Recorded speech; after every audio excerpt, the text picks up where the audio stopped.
Let's read the question. So question में बोला गया कि object starts from rest and constant acceleration attain velocity 32 meter per second in 10 second. Then find the displacement in next 10 second. Okay.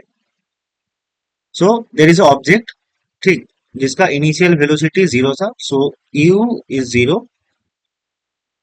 तो उसने 10 second, ठीक है, गया, जिसका फाइनल वेलोसिटी हमें गिवन है, that is 32 metre per second. Okay, let's say this is point A and this is point B.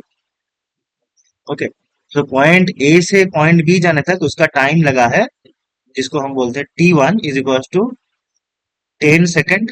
Okay, तो हमें बोला गया है कि नेक्स्ट 10 सेकेंड जाने तक उसने कितना डिस्प्लेसमेंट कवर किया है. Okay, so find the displacement in the next 10 second.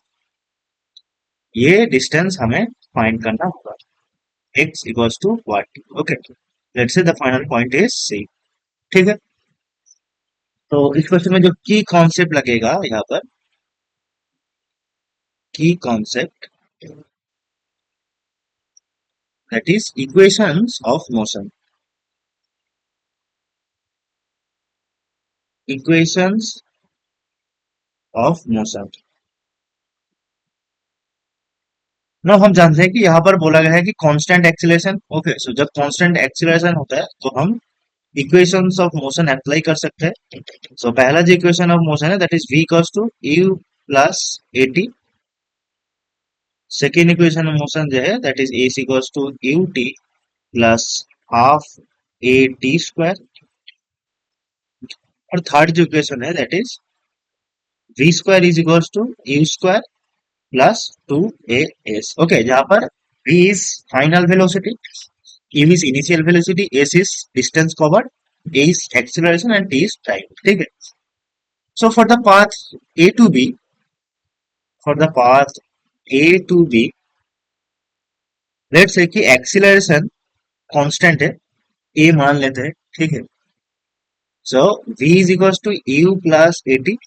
v हमें given है that is 32 metre per second is equals to u zero plus a into time कितना है 10 सेकेंड. ठीक है, तो यहाँ से a का वैल्यू आएगा that is acceleration, constant acceleration आया 3.2 metre per second square. Okay, now for the path b to c, so for the path b to c हमें फाइंड करना क्या होगा, that is what is the distance covered. So x हमें find करना होगा.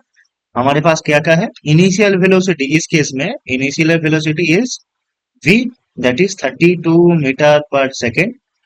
Okay, and इस case में हमें एक्सीलरेशन पता है that is 3.2 metre per second square. Okay, so we will apply a is equals to ut plus half at square. So a क्या है, x is equals to ut 32 into t, that is 10 plus half of at square. a है 3.2 into T square. T square होगा 100. ठीक है, तो यहां से अगर हम देखें, so this equals to 320 plus of half of 320. Okay, that is 160. Okay, in metre. So x का वैल्यू क्या आएगा, that is equals to 480 metre. Okay, so the displacement in the next 10 second will be 480 metre. ठीक है, this is our final answer. So our answer is 480 metre. ठीक, hope you understand it. Best of luck.